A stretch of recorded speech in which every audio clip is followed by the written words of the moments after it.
Para nosotros es un honor que nos acompañen en esta celebración tan importante para un periódico digital, ciudadano, pluralista y tan representativo de la región también, que es Araucanía Diario. 5 años de este medio digital tan importante para nosotros, así que cada uno de ustedes significa un momento, en realidad un gesto importante para nosotros, su presencia, así que muchas gracias por estar aquí. Estamos a la espera de que llegue el gobernador Luciano Rivas, que ha confirmado su presencia, viene en camino. Mientras tanto, saludamos con muchísimo gusto, por supuesto, a las autoridades que nos acompañan, a los diputados de la República, don Miguel Becker, Alvear, gusto de saludarlo, diputado, muchas gracias por estar acá. Al diputado también de la República, Miguel Mellado, ¿cómo le va? Muchas gracias. Y al diputado Stefan Schubert, ¿dónde está? Ahí está. Muchas gracias también, diputado, por haber llegado a esta celebración y a esta clase magistral que vamos a presentar a continuación.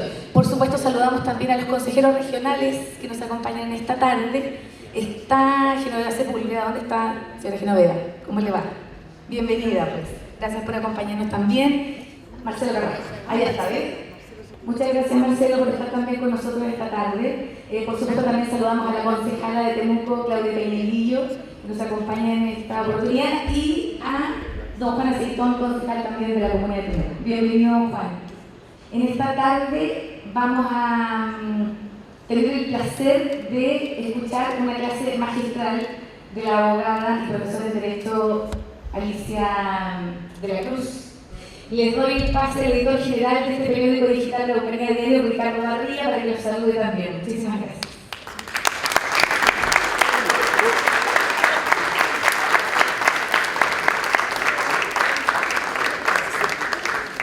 Gracias, Miguel.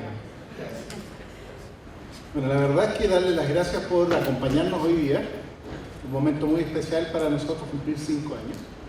Por lo general, estos proyectos de prensa que nacen a pulso no duran mucho. Por lo general uno ve aparecer unos y otros, pasan los años, van desapareciendo, y nosotros le hemos hecho harto empeño para estar, y ya hoy día estamos cumpliendo 5 años. Partió esto hace 5 años, obviamente, el 31 de enero del año 2019, en un proyecto que comenzamos con la idea de hacer algo pluralista. Y nos paramos desde 2 frentes distintos, con una amiga mía que está presente aquí, que es Tania Márquez.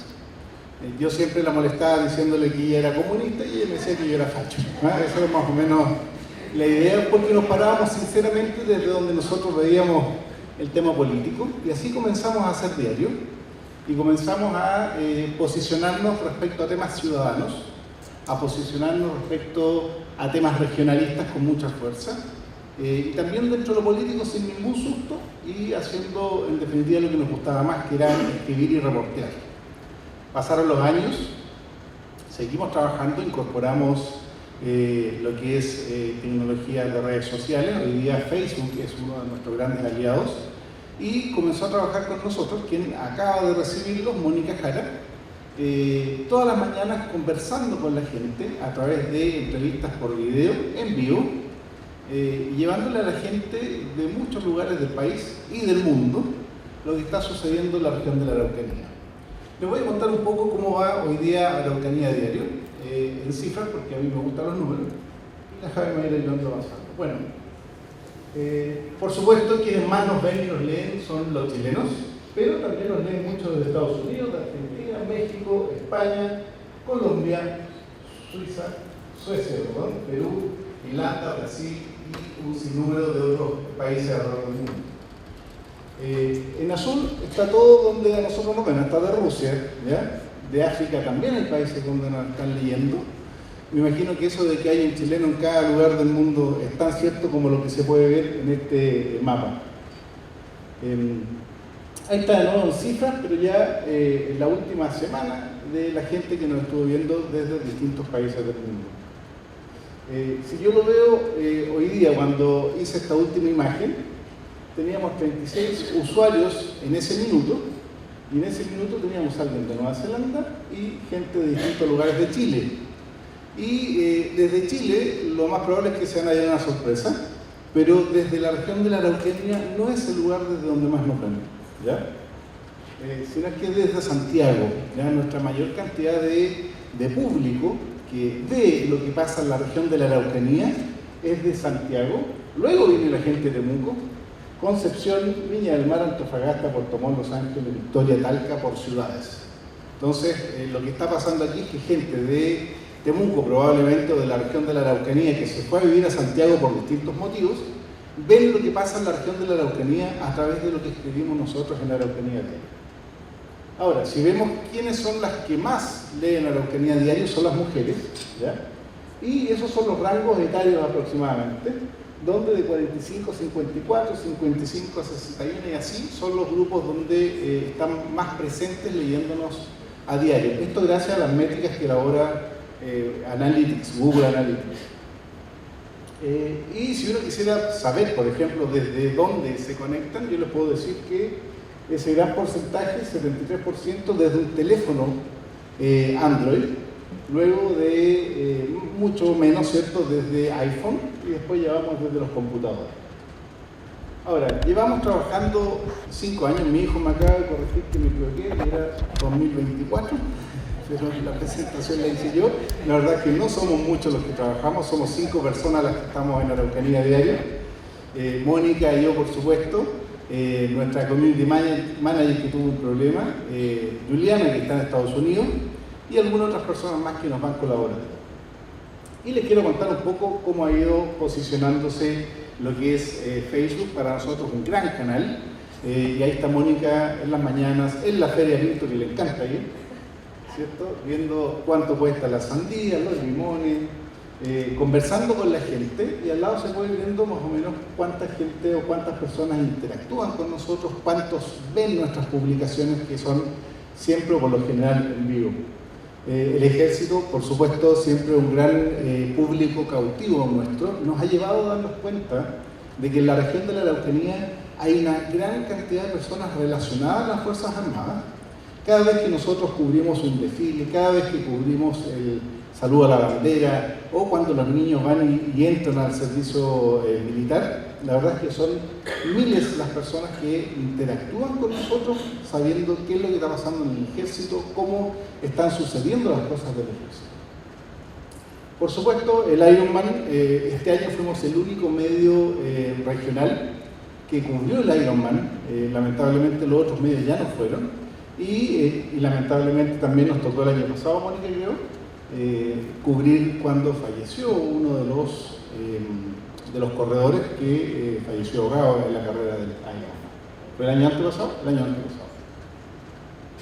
Y así, en definitiva, estamos presentes todas las mañanas cuando se está conversando respecto a lo que pasa en la región de la Araucanía, en las cuentas que hace el delegado presidencial, que se excusó porque tuvo que asistir a un COVID de emergencia por los incendios forestales en este momento, tal vez va a llegar más tarde. Pero en definitiva, todo lo que está pasando en la región de la Araucanía a través de sus autoridades o de sus actores directos. Ahora, también nosotros ponemos un poco de opinión. También nosotros posicionamos ideas. Algunos les gustan, algunos no. Se excusaron varios senadores que estaban invitados, que habían confirmado asistencia, pero que esta semana les hicieron ir a trabajar al Congreso de forma adicional, entiendo, a los senadores en particular. ¿Y qué es lo que hemos posicionado?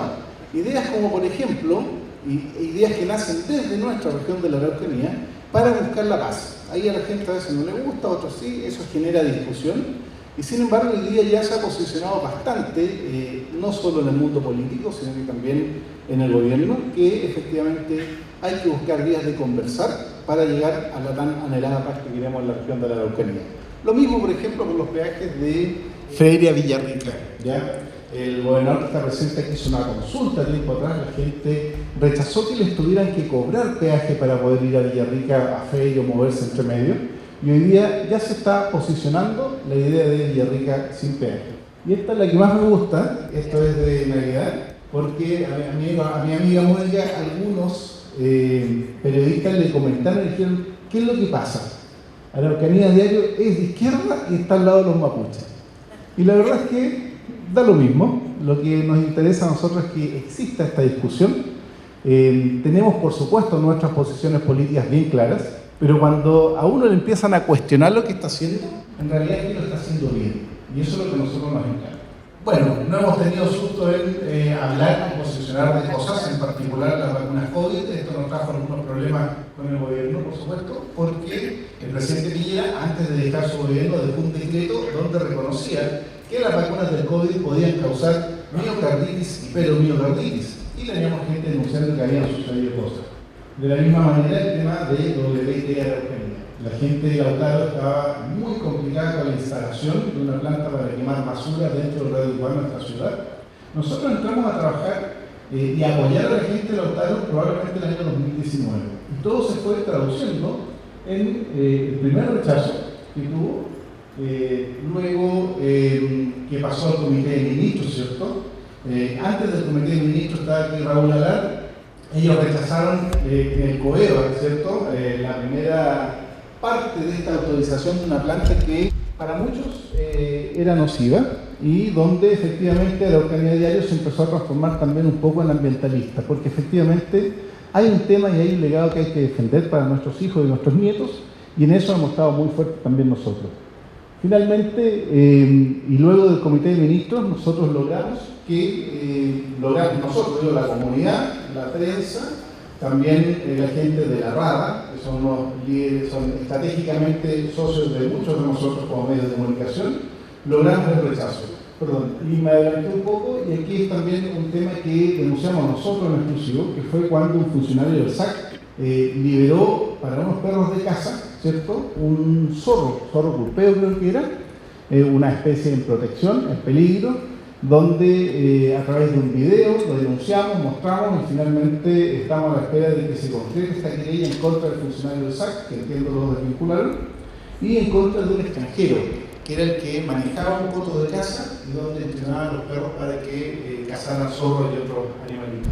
El tema es que este extranjero, austriaco de nacionalidad, después hacía longaniza, también supimos eso, y hacía longaniza con lo que cazaba.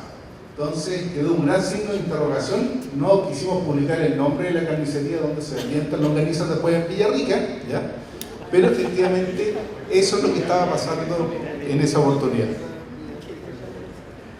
Y así hemos ido pasando por una serie de temas que se han visto en la región de la Araucanía, donde con una voz crítica ante los abusos, una voz crítica ante la discriminación, Araucanía Diario se ha ido posicionando entre las personas y se ha ido posicionando como, en definitiva, un medio de comunicación pluralista, que es lo que pensamos con Tania cuando partimos, regionalista y con interés de los temas ciudadanos.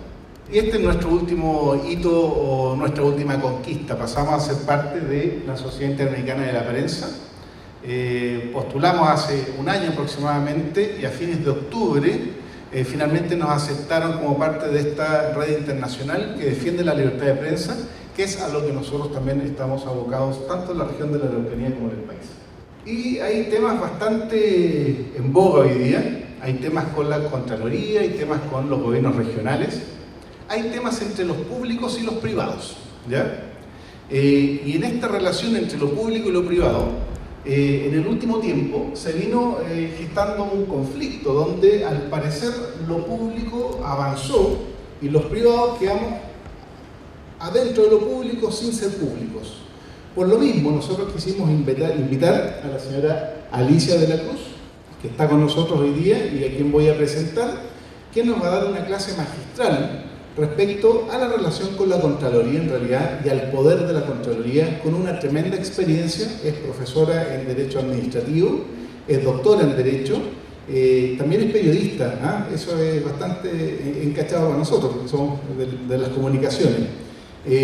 Trabajó dentro de la Contraloría también y por lo mismo tiene una autoridad casi más grande que cualquiera para poder hablar de estos temas. Así es que les agradezco su asistencia y los dejo con un aplauso, por favor, para la señora Alicia de la Cruz.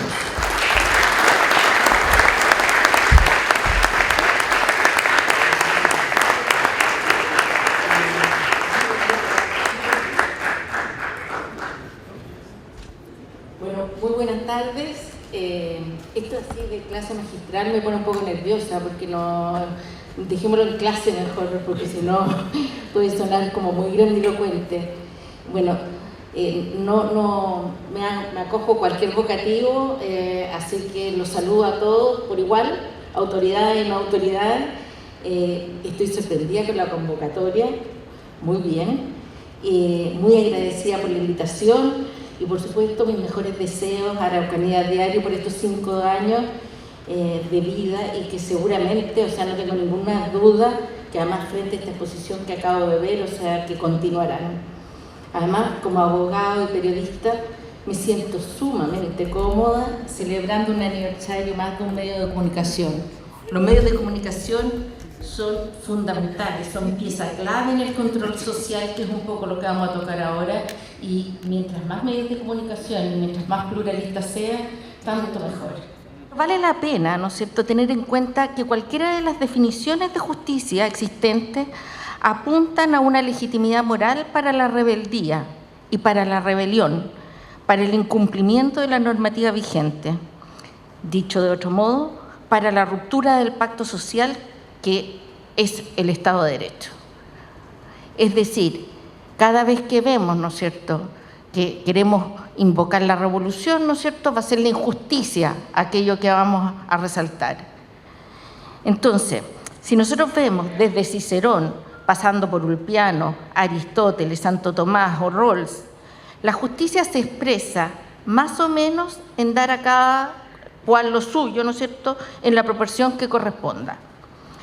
Pero ¿quién decide qué es lo que corresponde a cada cual? ¿El Poder Judicial? ¿Los legisladores? ¿El Ejecutivo, Administración? ¿La Contraloría? ¿O todos ellos? Tal vez. La Constitución que nos rige, entiendo que no todos son abogados aquí, tiene un artículo clave para dilucidar este tema. Está claro ese artículo, que no fue ni siquiera tocado por ninguno de los 2 proyectos fracasados de modificación de Constitución. Es el artículo 7 de la Constitución. Se lo puede leer para los que no lo conozcan. Los órganos del Estado actúan válidamente previa investidura regular de sus integrantes dentro de su competencia y en la forma que prescriba la ley. El artículo termina con una sanción, en el fondo dice todo acto en contravención a este artículo es nulo y originará las responsabilidades y sanciones que la ley señala. Este es uno de los artículos centrales de la Constitución que nos rige, que nos sigue rigiendo. Ningún poder del Estado tiene como mandato legal la justicia, ni siquiera el Poder Judicial lo tiene como mandato legal. Y sin embargo, todos de alguna manera están obligados a ella. Pero no es a esa justicia en que cada uno puede creer, sentir o desear, que puede ser en forma muy honesta y racional o en forma muy frívola e irracional, que uno está autorizado para cualquier cosa en aras de una percepción de injusticia. El profesor Carlos Peña, el fin de semana que recién pasó, ¿no es cierto?, en su columna se refirió precisamente a este tema de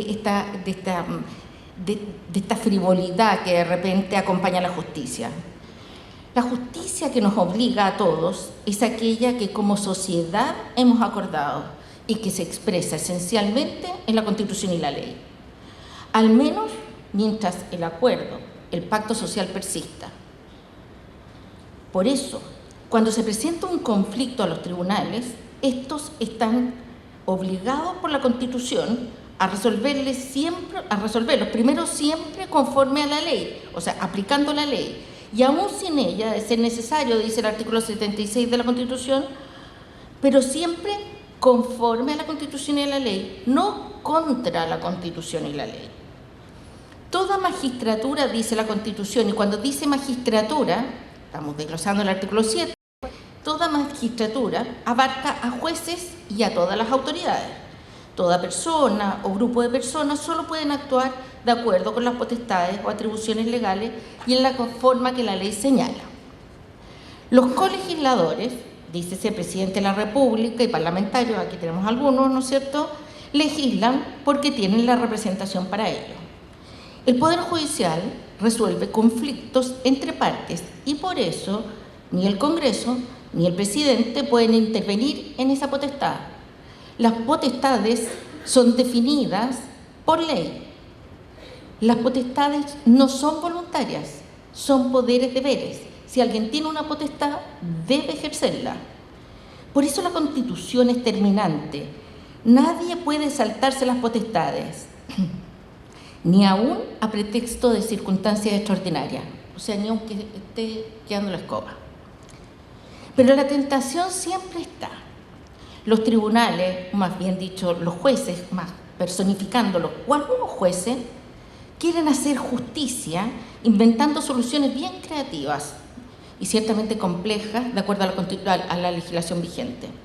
Un buen ejemplo es la sentencia de la Corte Suprema en el caso ISAPRES, que al tener efectos generales, como si fuera una ley, o sea, nos afecta a todos, ¿no es cierto?, pone al Estado en una situación límite, porque o el legislativo modifica o deja sin efecto una sentencia judicial, o por efecto del cumplimiento de la misma se puede derrumbar una política pública vigente.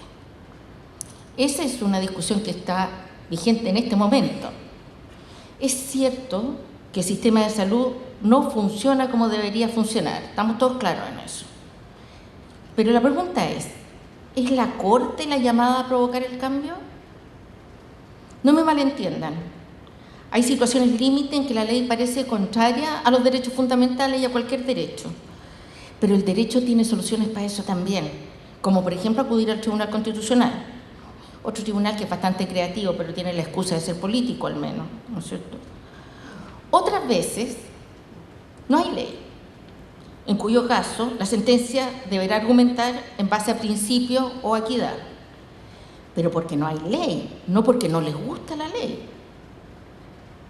Y los tribunales no son los únicos que caen en esta tentación creativa.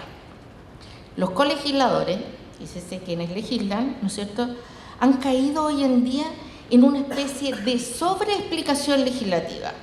Esto es, cada vez que se incumple la ley, argumentan que eso obedeció a una incompletud de la misma. O sea, no era completa, le faltaba a la ley. Como si la culpa fuera de la ley y no de la persona que incumple la ley. O sea, no importa que la gente no cumpla la ley, sino que es porque la ley es incompleta. Entonces, la solución es hacer más leyes, regular más y más, haciendo las cosas más complejas.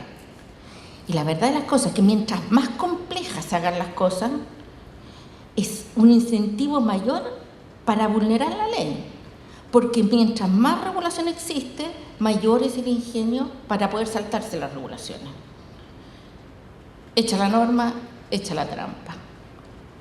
Como dice el filósofo argentino, y de esto sí los argentinos saben, Carlos Nino, la ilegalidad no es irracional, corresponde a una fórmula.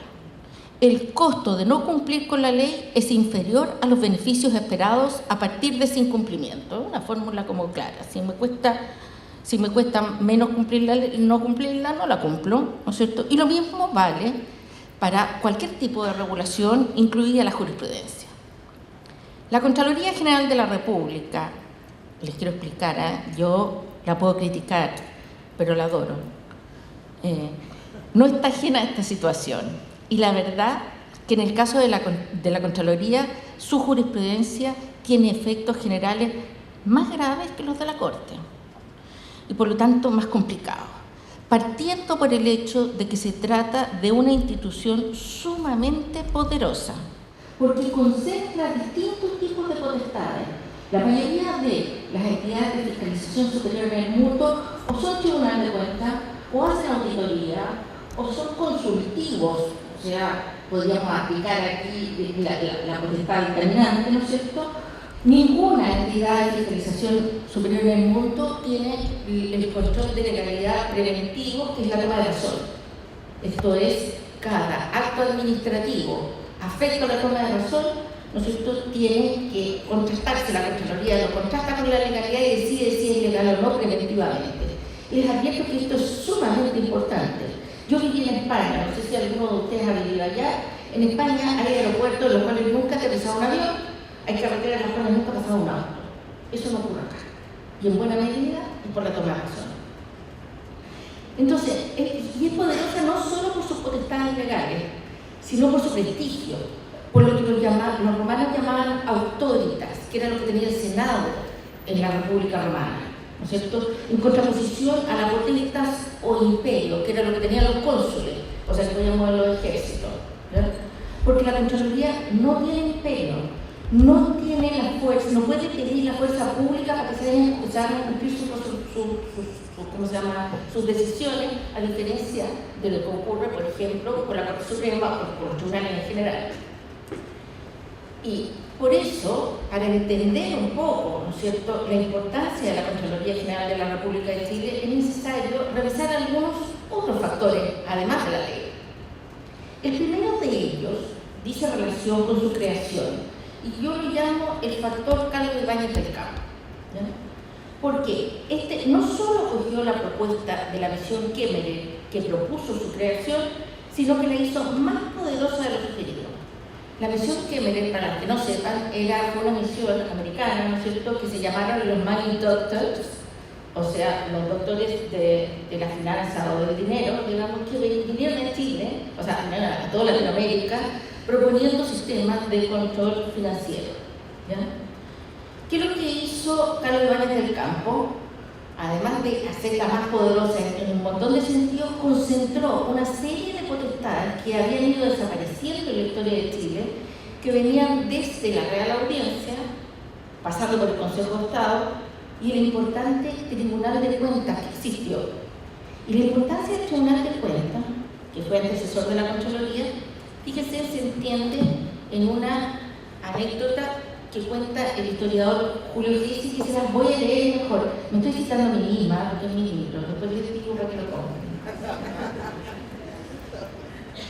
Arturo Alessandri Palma, a poco de asumir el mando en 1920, quiso alejar de sus funciones a Joaquín Aguirre Lugo, presidente del Tribunal de Cuentas.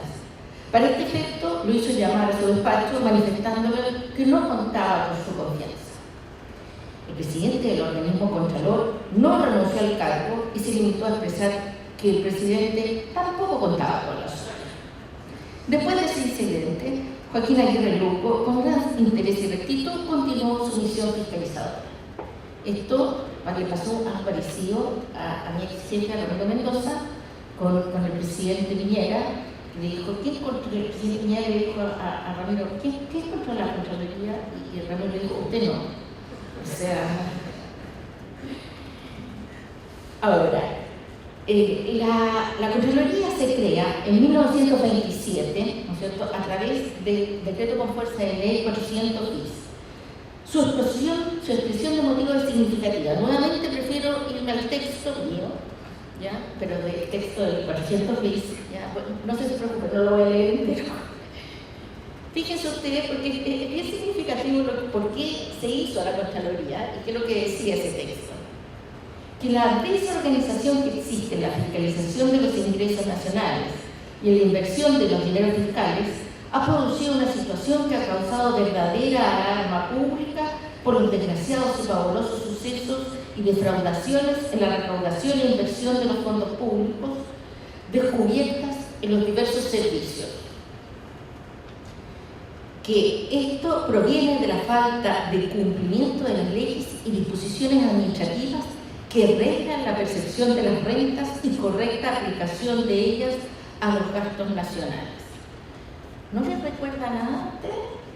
Como que no hemos aprendido mucho, ¿eh? Parece, ¿eh? Estamos hablando del año 27. ¿Ya? El segundo factor, cronológicamente hablando, fue que el año 43 la Contraloría se eleva a rango constitucional. No en un capítulo aparte como está hoy en día, que está en el capítulo 10 de la Constitución, pero en relación a la limitación del gasto público. Lo que explica el tercer factor, ¿no es cierto?, que es la destitución del Contralor Agustín Vigorena en 1945 a partir de una posición constitucional. Claro, se había elevado a rango constitucional, venía aparejado con una posición constitucional, y esto fue por notable abandono de deberes. Y esto es bien importante porque en el momento se discutió claramente qué significaba notable abandono de deberes. Y esa fue una discusión en la Cámara. Y lo que se decidió es que era por falta de fiscalización al Ejecutivo. Ese fue un hecho político sumamente importante. El Ejecutivo recibió el mensaje. El Congreso podía entender su poder, podía apoyarlo, pero tenía que ser controlado por la Contraloría. Destituido Vigorena, aparece nuestro cuarto factor, el Contralor Humberto Mewes. Mewes, que venía de afuera, no era de la Contraloría, comprendió su rol y marcó su papel en la historia a través de los oficios de representación, ¿no es cierto? Es decir, cuando se estima que un acto es contrario a derecho, ¿no es cierto?, se emite un oficio de representación que es fundado, ¿ya? Y a partir de esos oficios comenzó la hiperactividad de la Contraloría, que luego seguiría con la potestad dictaminante. Los oficios de representación se parecen muchísimo a un dictamen. Se supone que solo aplican la ley, pero como veremos, muchas veces van harto más allá y se parecen harto a una sentencia y a veces a la ley. Entre otros motivos, y aquí va nuestro quinto factor de poder de la Contraloría, porque la doctrina y el Ejecutivo nunca se pusieron de acuerdo respecto de la creación de los tribunales del contencioso administrativo general. Hasta hace poco se seguía discutiendo el tema. Hay quienes dicen que para evadir el control, pero eso es como un poco ridículo, porque nadie tiene toma de razón, solamente nosotros tenemos toma de razón.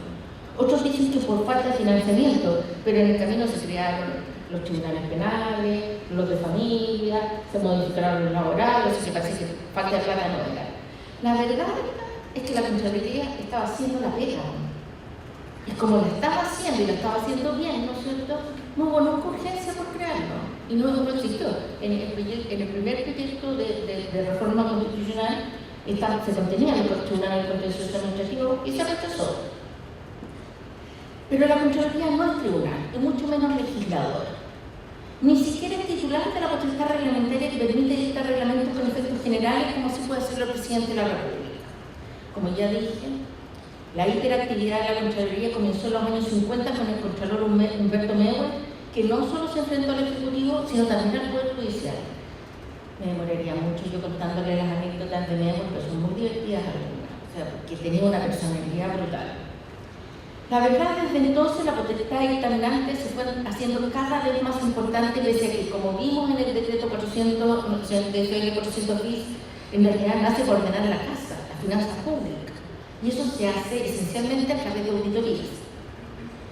Pero ha sido en los últimos años que justamente invocando la búsqueda de la justicia o la probidad es que más ha apreciado la hiperactividad a través de dictámenes y unos creativos instructivos, ¿no es cierto?, que la Contraloría, ¿no es cierto?, en que la Contraloría no solo suple o interpreta la ley administrativa, sino que incluso la cambia. Función pública y principios de confianza legítima, les sonará a alguno, y primacía de la realidad, y el avance del derecho público hacia el ámbito privado, siempre invocando la protección de la probidad, fueron temas importantes para la gestión contralora que terminó en diciembre pasado. El Contralor Bermúdez lo explicó en varias oportunidades como una interpretación progresiva de la ley administrativa, porque era muy antigua, y que para el Código Civil. Las interpretaciones progresivas, a uno se las enseña cuando uno estudia Derecho, es, por ejemplo, cuando una ley dice coche y hoy tenemos que leerlo como auto. De hecho, el año pasado, el Contralor Bermúdez dictaminó, al parecer correctamente, ¿no es cierto?, que cuando se habla del cuidado de los bienes públicos, las potestades que tenían los intendentes y gobernadores de antes, ¿no es cierto?, se entiende que recaen hoy en los delegados presidenciales, regionales y provinciales. Ahora, distinto es cuando el Contralor, ¿no es cierto?, por la vía interpretativa, dice, por ejemplo, que una disposición normativa contenida en una ley anual, o sea que se discute todos los años, tiene permanencia en el tiempo porque se repite o responde a una política pública. De ser así, buena parte de la ley de presupuesto sería prácticamente inamovible todos los años. O sea...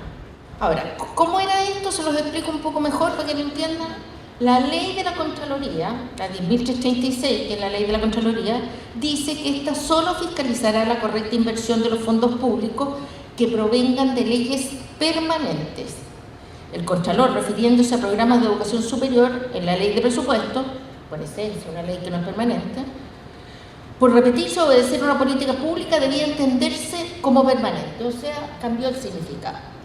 No me malentiendan, yo creo que siempre se deben fiscalizar los fondos públicos, pero también es cierto que la ley no lo autorizaba. En todo caso, hay que reconocer que la interpretación fue bastante ingeniosa.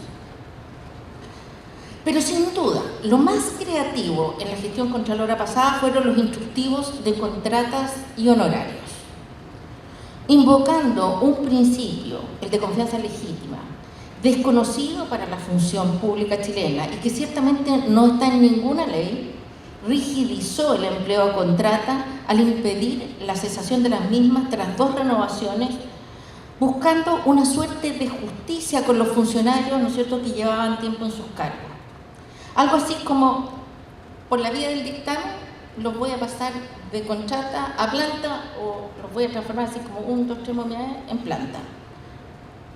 En efecto, su instructivo, que es de noviembre del 2022, para los que trabajan en el servicio público, noviembre es el momento en que se empiezan a renovar las contratas, estableció que tras 2 renovaciones el funcionario tenía la confianza legítima de que se le volvería a renovar, así que no era posible cesarlo en su función. La Corte, además, Suprema, lo siguió por un tiempo y hoy de hecho dice que es cada 5 renovaciones, pero la verdad es que la ley no habla ni de 2, ni de 3, ni de 5. La ley dice que las contratas, si no se renuevan, quedan sin efecto el 31 de diciembre de cada año, por el solo ministerio de la ley. O sea, no sé dónde está la duda en la interpretación de esa frase. O sea, un segundo instructivo respecto de los trabajadores a honorarios iba a provocar tantos problemas que la solución, nada buena por cierto, vino del legislador que intervino para corregir lo que había hecho la Contraloría en ese instructivo. Con ello, además, mermó la autoridad de la Contraloría. El instructivo sobre los trabajadores honorarios dijo que tras 2 años sirviendo en funciones permanentes, ojo aquí, los trabajadores honorarios, de acuerdo a los estatutos, no pueden cumplir funciones permanentes. Eso va contra la ley. Los trabajadores honorarios deben trabajar en funciones específicas o por tiempo determinado. Bueno, pero si se cumplían 2 años en funciones permanentes, se los debía pasar a contrata o se tenían que ir directamente. El problema con estos instructivos es que, al ser de aplicación general, son prácticamente una ley. Porque nadie en la administración, de verdad, nadie, y para los que han trabajado en la administración lo saben, nadie osaría desobedecerlo. Pero claro, el instructivo de honorarios tenía un alto costo, especialmente para las municipalidades, donde la práctica, vuelvo a insistir, contraria a la ley, de tener honorarios cumpliendo funciones habituales era común.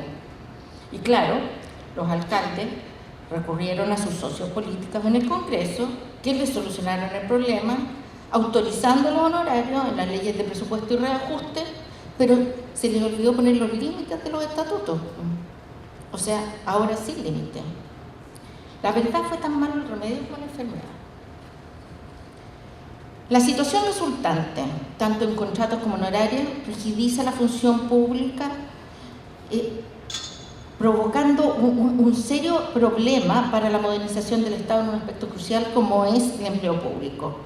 El personal del Estado sigue creciendo, la gente no puede ser cesada en sus funciones y entonces, ¿cuál es el incentivo a rendir?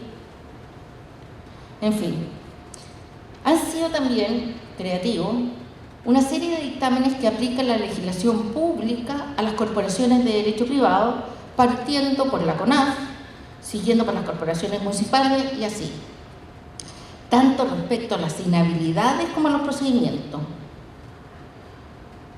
Todos los procedimientos, la idea del Contralor es donde haya una función pública, ¿no es cierto?, donde haya fondos públicos, la Contraloría puede intervenir. Y eso, en aras de la justicia, parece correcto, ¿no? Pero la ley no dice eso. Pero tanto fue el cántaro al agua, ¿no es cierto?, que de hecho en la nueva ley de compra, que recién, ¿no es cierto?, se publicó y que va a entrar en vigencia a fines de este año, ¿no es cierto?, tomó la idea contralora y le aplica, ¿no es cierto?, las inhabilidades que son sumamente estrictas a las corporaciones y a todo el mundo. El problema también ahí es que esas inhabilidades son tan estrictas que va a ser súper difícil la gestión. ¿Qué es lo que pasó? cuando se produjo lo que se llamó la huida del derecho administrativo y se crean las corporaciones municipales de derecho privado, las corporaciones de derecho privado, fue con la idea original de que fueran más eficientes, más eficaces, que la gestión fuera más rápida. Por supuesto, después una serie de irregularidades, reconozcámoslo, pero ahora nuevamente se puede estar poniendo, ¿no es cierto?, palos en la rueda de la bicicleta. O sea, con tanta inhabilidad, y esto no solamente va para las corporaciones de derecho privado, por ejemplo, les pongo un ejemplo, los hospitales públicos, ¿no es cierto?, normalmente contratan con sociedades médicas de sus propios médicos, y hoy en día no lo van a poder hacer, de acuerdo a la ley de compra. Y como si fuera poco en esta misma materia, el Contralor saliente dictó un nuevo instructivo el año pasado, un nuevo instructivo de estos así como que tienen cara de ley, ¿ya?, que lo que dice, ¿no es cierto?, es que exige a los proveedores que contratan con el Estado que deben tener una unidad de compliance para que se certifique el comportamiento íntegro del proveedor.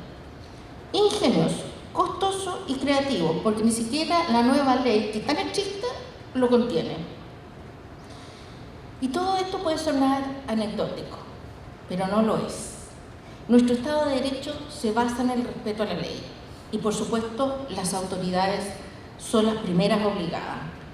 Si ellas no se ciñen a la regulación existente, si no hacen cumplir la ley y en cambio la tuercen por la vía administrativa o generan más y más regulación porque la que existe no se cumplió, ¿qué queda para los demás?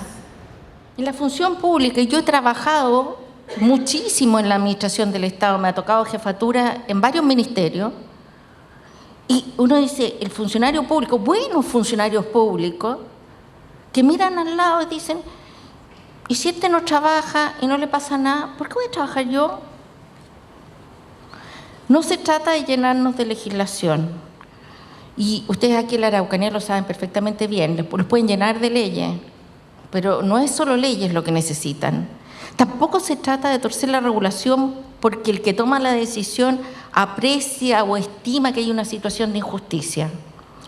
La legalidad, principio contenido en el artículo 7 de la Constitución, no tiene que ver con más regulación, tiene que ver con que se cumpla la existente. Muchas gracias.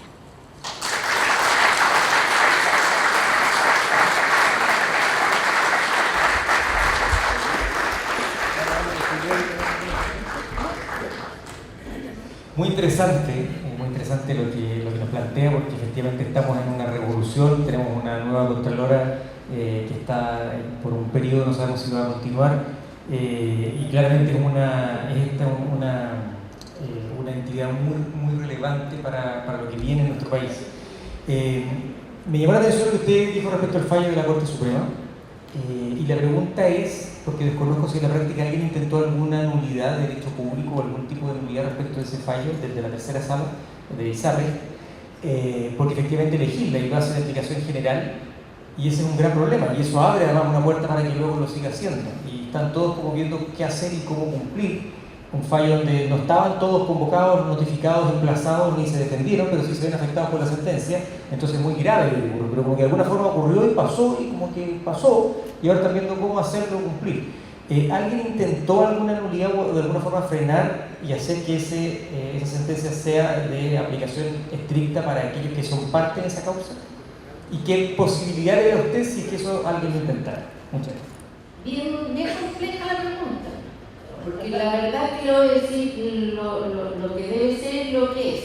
Lo que es la Corte Suprema. Nadie se tira contra la Corte Suprema. Y si fuera así, la tercera sala hace tiempo que tendría varias unidades encima. O sea, no es, esto fue muy especial y está teniendo consecuencias que son muy difíciles de enfrentar. Hay una discusión respecto, los que no son abogados se van a aburrir, pero hay una discusión respecto de los efectos, ¿no es cierto?, de, por ejemplo, que están considerados en el artículo 20 en el recurso de protección, ¿no es cierto?, que dice que en el fondo sí puede tomar las medidas, ¿no es cierto?, la Corte puede, los tribunales pueden, la Corte puede, ¿no es cierto?, restablecer el imperio del derecho, dice. A mi juicio, restablecer el imperio del derecho, en este caso, sería restablecer el imperio de la ley. Y la ley, en el artículo 3 del Código Civil, que dice que las sentencias solamente afectan a las partes que están interviniendo. Pero hay una discusión al respecto. Ustedes que son parlamentarios se enfrentan a esa situación también, porque puede haber un recurso eventualmente en el Tribunal Constitucional que diga, oiga, usted, está claro, el artículo 76 es clarísimo, ustedes como parlamentarios no pueden meterse en las sentencias judiciales, no pueden entrar en aquello que ha fallado la Corte Suprema. Y sin embargo, por otro lado, ¿no es cierto?, son los parlamentarios, y es el Congreso el que tiene que generar la ley para solucionar también el problema que había antes, que venía del Tribunal Constitucional muy largo, pero sí, es un tremendo problema, y una nulidad de derecho público llegaría a la Corte Suprema. No creo que fructificaría. Yo creo que de verdad con lo que yo dije en esta clase, creo que es necesario tener una conciencia clara. Lo tienen que tener ustedes, lo tienen que tener el Poder Judicial, lo tenemos que tener todos. Todos tenemos que entender que lo que hay que hacer es hacer cumplir la ley. Si no nos gusta la ley, cambiemos. Usted habló de que las leyes son en el fondo un pacto social, ¿verdad? Y en realidad lo que yo creo que es el tema central aquí y que impide en gran parte el cumplimiento de las leyes es que ese pacto social es un pacto entre cierto grupo de personas que componen esta sociedad. Es un pacto social entre la élite del país. Así ha sido desde el origen de las leyes y eso se mantiene hasta el día de hoy.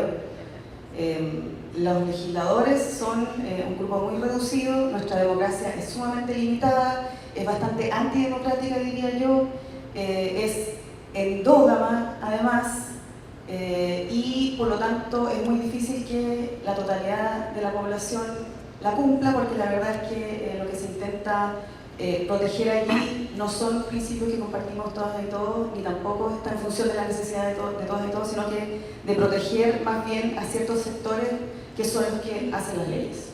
Y creo que eso es algo que hay que resolver lo antes posible para poder tener leyes más justas y que se cumplan más también. Alejandra, lo que tú estás planteando es perfectamente legítimo, pero no se ajusta a derecho. Entonces, lo que yo estoy planteando es otra cosa. O sea, cuando yo hablo del pacto social, el pacto social decidió que fuera la legislación, decidió el pacto social, que fuera la legislación la que tenía que primar. Ahora, si el pacto social no funciona, generalmente hay una revolución. Así termina.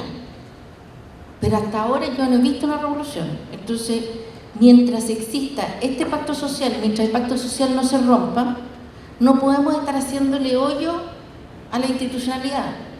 Tenemos que tratar de arreglar la institucionalidad dentro de la institucionalidad. Pero claro, puede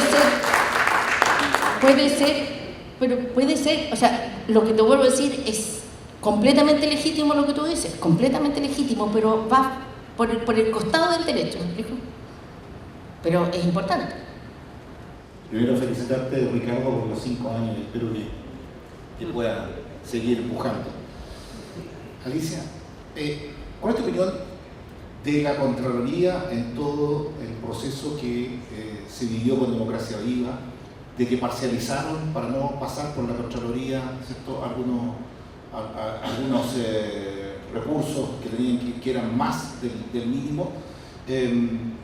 La actual Contralora Subrogante dice que hay demasiadas funciones en la Contraloría, que en otros lugares del mundo hay una sola que auditoría, y acá hay varias que son distintas, con pocas personas al lado. Eso significa que al haber pocas personas en Contraloría, no tan fuerte, digamos, se pueden estar escapando cosas como lo que sucedió con Democracia Viva.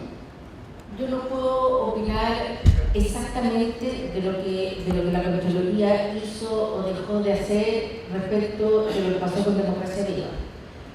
La segunda parte, ahí sí puedo tener una opinión más clara. De que lo que hizo, lo que no hizo, tendría que estar adentro para realmente, si hubiese estado adentro, teníamos seguro diputado que me había encargado de saber qué pasó. Pero respecto a lo segundo, creo que volvemos como a la misma situación. La institucionalidad de la Contraloría es la que existe, es poderosísima y cuenta con todas las potestades que efectivamente en el resto del mundo las entidades de fiscalización superior tienen una sola, o son tribunales de cuentas, o son auditoras, ¿no es cierto?, son consultivas. Pero estas tiene todas. Pero también es cierto que en ninguna parte del mundo existe una entidad de fiscalización superior más respetada y más obedecida que la Contraloría. Entonces, no es que le falte gente ni que le falte plata. Primero, con lo que hay que gestionar. Y gestionar bien. Esta es la excusa que siempre tiene. Yo he trabajado en muchos servicios públicos, no conozco ninguno. Tengo la Comisión de Hacienda. ¿Ha visto algún servicio que no necesite más personal y más plata? ¿Alguno? No, ninguno, ¿no? No, ninguno va y se sienta en la Comisión de Hacienda y dice, no, estoy súper bien, de hecho, quería dejar 10 personas, como 50 personas, se les pasa otro servicio. No, no ocurre. Entonces, primero gestionemos los recursos que tenemos y hagamos una evaluación, sí, se puede hacer una evaluación, pero yo no creo que sea ese el problema. El problema es que hay que saber gestionar los recursos, verlos bien, y yo no estoy criticando a nadie por una mala gestión, estoy simplemente diciendo que yo no estoy de acuerdo que la primera salida que uno tenga que tener en la vida es pedir más plata y más recursos. Normalmente, miren lo que pasó con salud. Es un buen ejemplo. Toda esa gente que llegó por el COVID, ¿no es cierto?, y ahora se quedó. ¿Han mejorado algo? ¿Han listas de espera? ¿Han mejorado algo? Nosotros, ¿qué necesitamos? Gestión. Gestión. Si no se trata de deshacerse de la gente ni soltar la plata, sino que se trata de gestionarla bien. Yo creo que todos los servicios, todos, incluida la Contraloría General de la República, que ojo, que es una cosa que me se me olvidó decirle, la Contraloría General de la República es parte de la administración. Y eso fue discutido, ¿no es cierto?, cuando se dictó la ley de base, ¿no es cierto?, de la administración del Estado, la 18.575, se discutió. Entonces, ojo, la Contraloría no está para golpear solamente, la Contraloría está para ayudar a que las cosas se hagan bien. Oye, me sale así como...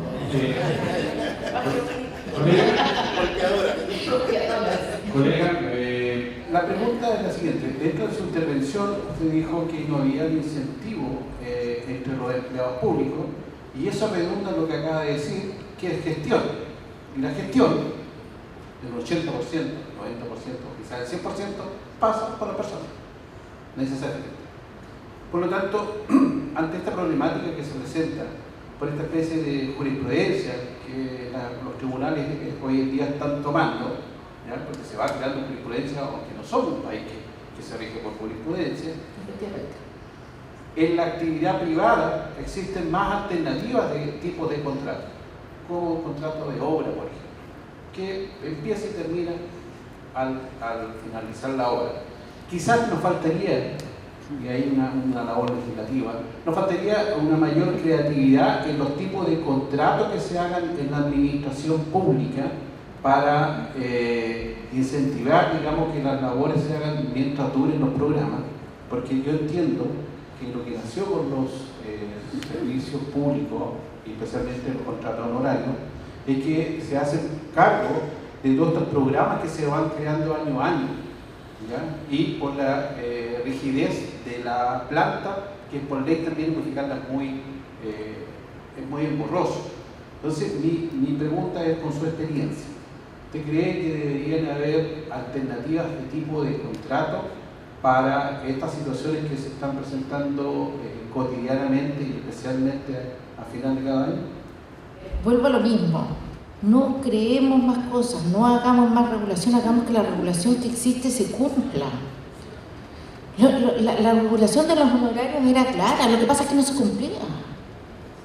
Era ilegal lo que estaban haciendo las municipalidades, es verdad, era ilegal.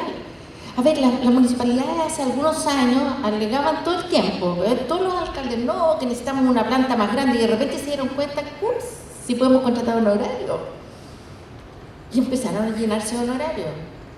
Entonces, empezamos a no cumplir la ley. O sea, no era legal lo que estaban haciendo las municipalidades, todas, aquí no hay colores políticos, todas. Entonces, hagamos cumplir la ley y no involucremos en esto, por ejemplo, a las contratas. Esa es una discusión, yo misma con mis colegas administrativistas hemos tenido esta discusión varias veces, y muchos de ellos diciéndome, no, porque se supone que las contratas eran solo para trabajos esporádicos, pero si la ley no lo dice en ningún lado. La ley dice que las contratas terminan el 31 de diciembre, a menos que se renueven. Esa era la vía que el estatuto había dado de flexibilidad y se cerró. Entonces, queda todo como desordenado, ¿me explico? Si vamos a cambiar el asunto, cambiémoslo, pero pensémoslo bien.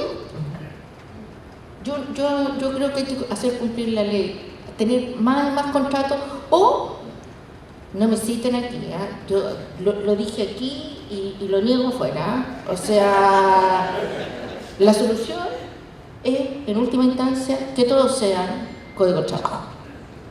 No, nosotros lo regimos por una ley orgánica. Usted cuando habla de cumplir la ley, nosotros lo regimos una ley orgánica constitucional, que es la ley 19.175.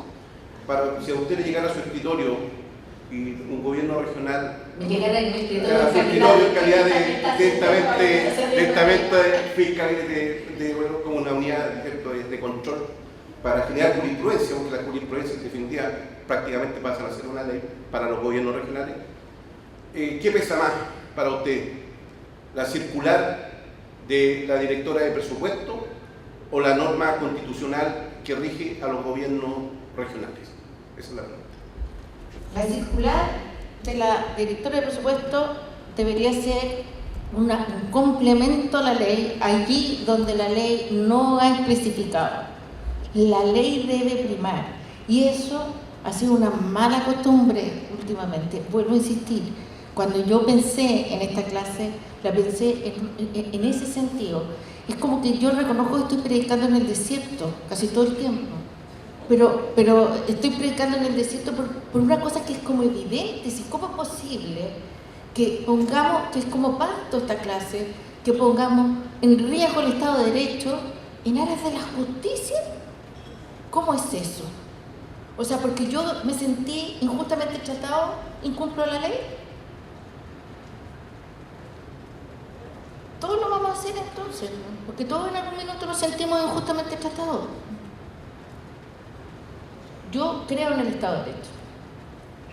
Y los que tenemos algún tiempo en la administración pública, ya centralizada o en el ámbito municipal, hemos visto el funcionar de la Contraloría.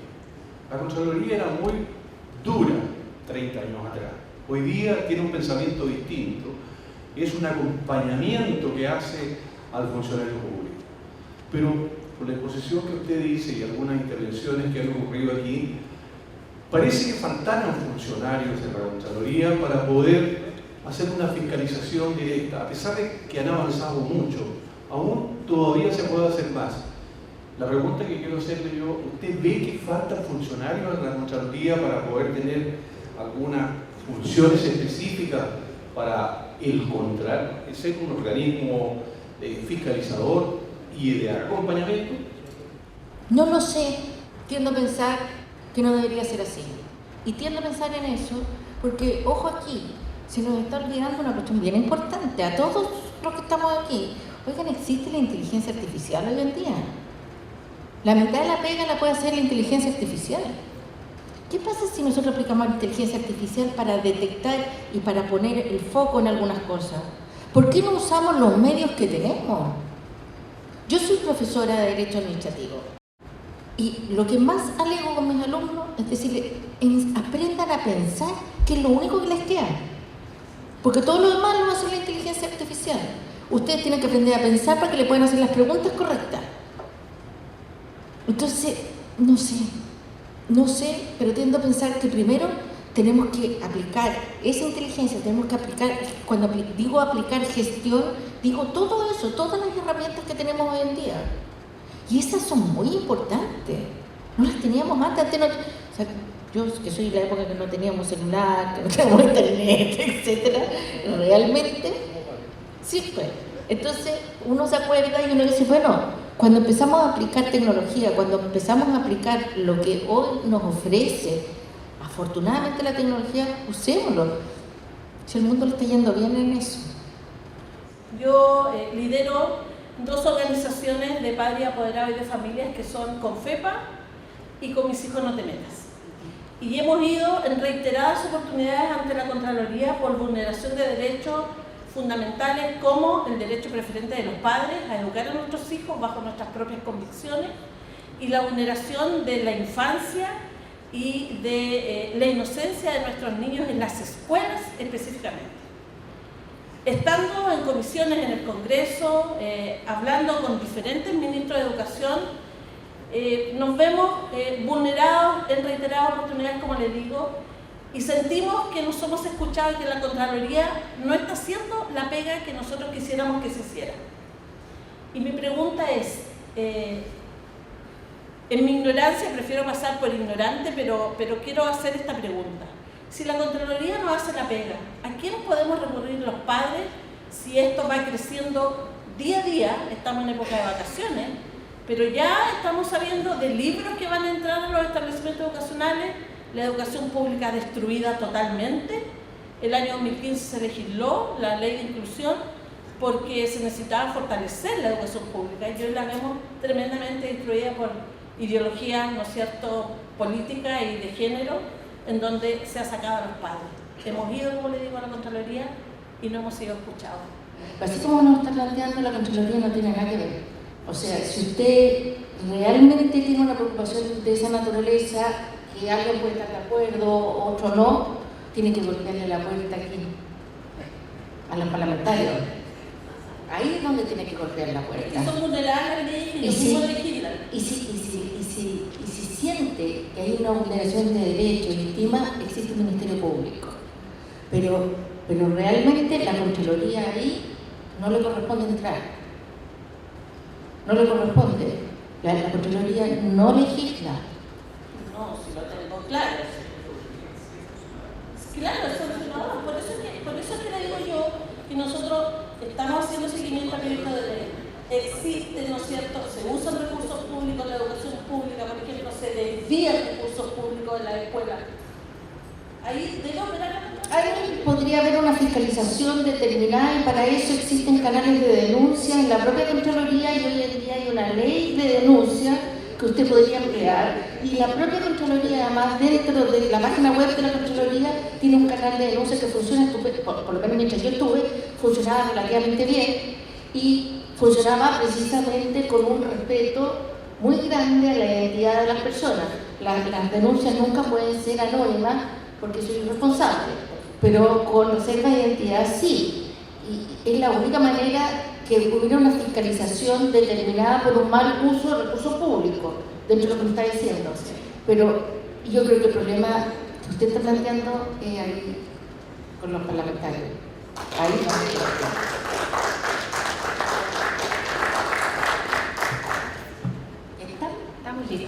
Ya.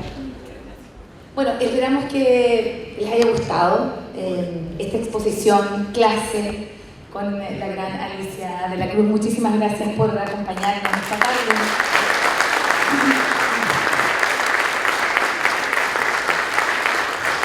Hace poquito rato me faltó saludar al representante de la Policía de Investigaciones que también nos acompaña en esta tarde. Hemos llegado al término de esta actividad. Muchísimas gracias a cada uno de ustedes por su presencia. Les pido de nuevo disculpas por la voz horrible que tengo hoy día. Pero queremos invitarlos a un cóctel rico que está preparado para sellar este aniversario número 5 de Araucanía Diario. Muchísimas gracias y esperamos que vengan muchos más de este periódico digital de la región.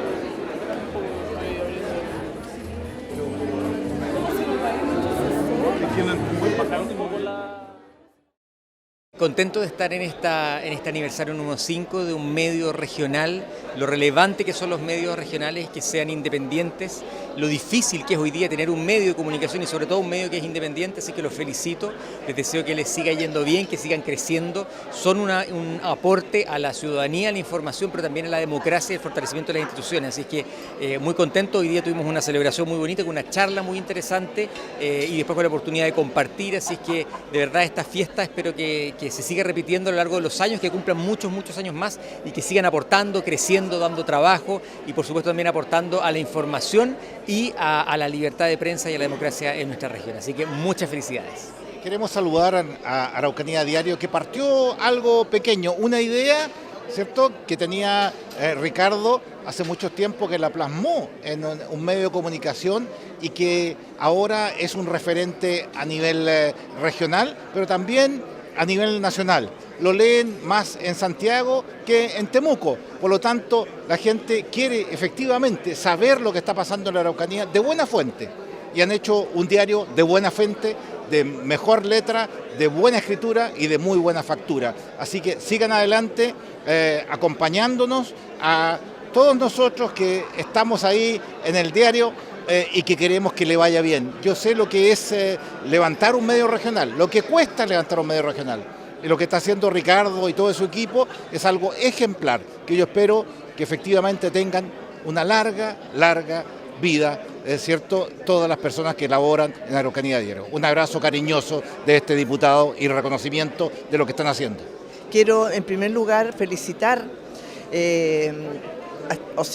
por los 5 años que tiene este medio electrónico y que efectivamente llega a muchas partes, nos entrega de primicia mucha información y bueno, yo creo que eso es muy importante porque tiene una llegada también a los sectores rurales. A mí me han dicho que han leído y han visto cosas que están pasando y que a veces no lo pueden ver por otros medios. Así que les quiero entregar un cariñoso saludo, unas felicitaciones, y eso es importante, que en nuestra región haya emprendimientos como estos, porque nos sirve a todos. El hecho de estar informados es importante para tomar mejores decisiones. En el caso nuestro, como consejeros regionales, tenemos que tener la información de cada uno de los sectores que estamos nosotros bajo nuestro trabajo como consejeros regionales, como gobierno regional. Un abrazo grande y un saludo a todas las personas que de alguna manera se conectan por este medio. Muy contenta con la recepción de la charla, porque me doy cuenta que no es un tema que a la gente no le importe. Y eso es una gran satisfacción, porque a veces uno cree que uno está planteando algo que en realidad la gente no le da ninguna importancia, y si la gente le da alguna importancia es porque eso puede mejorar. Y eso es bueno. Y me parece súper bueno que un medio como este, como es Araucanía Diario, dé la oportunidad de que se den estas charlas. Ojalá lo hagan continuamente con distintas personas, porque cuando hay esta recepción quiere decir que hay esperanza. Hoy día estamos celebrando 5 años más de Araucanía Diario, espero que sean muchos más, cuidando siempre lo que decimos proteger, ser pluralistas, regionalistas, con interés en los ciudadanos, por supuesto también hoy día en el medio ambiente, y protegiendo la libertad de expresión y de prensa. Así es que un abrazo para todos nosotros y gracias por acompañarnos, a nuestros lectores, a nuestra audiencia. Síganos viendo en Facebook, en Instagram y por supuesto en www.araucaniadiario.cl.